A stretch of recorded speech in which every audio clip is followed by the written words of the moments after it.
নমস্কার বন্ধুরা, আমার কুকিং চ্যানেলে আবারও সবাইকে স্বাগত। আজ আমি আপনাদের জন্য নিয়ে চলে এসেছি একটা সাধারণ রেসিপি, কিন্তু খেতে অসাধারণ হয়।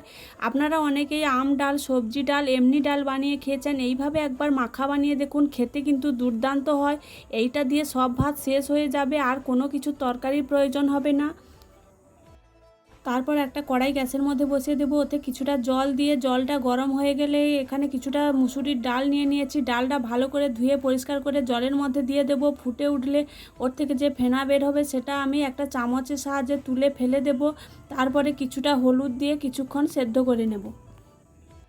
7 থেকে 8 মিনিট পর জলটা শুকিয়ে আসবে এবং ডালটা সেদ্ধ হয়ে গেলে একটা খুন্তির সাহায্যে ভালো করে ঘেঁটে নেব। ডালের জলটা প্রায় শুকিয়ে যাবে, এই সময় নামিয়ে নেব।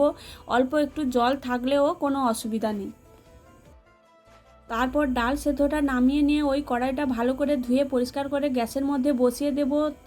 সেই কড়াইয়ের মধ্যে কয়েক ফোঁটা সর্ষের তেল দিয়ে তেলটা ভালো হয়ে গরম হয়ে এলে একটা শুকনো লঙ্কা ভেজে তুলে নেব, আর ওর মধ্যে ছোট ছোট 3 থেকে 4 কোয়া রসুনও ভালো করে ভেজে তুলে নেব।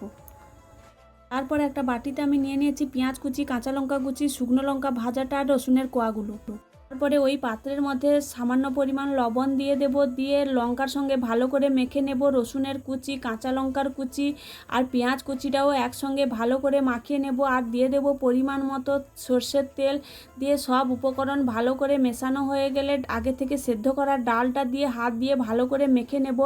আপনারা চাইলে এখানে পেঁয়াজটা ভেজেও ব্যবহার করতে পারেন, কিন্তু কাঁচা পেঁয়াজ আর কাঁচা লঙ্কার গন্ধটা এই ডাল মাখায় খুব দুর্দান্ত লাগে।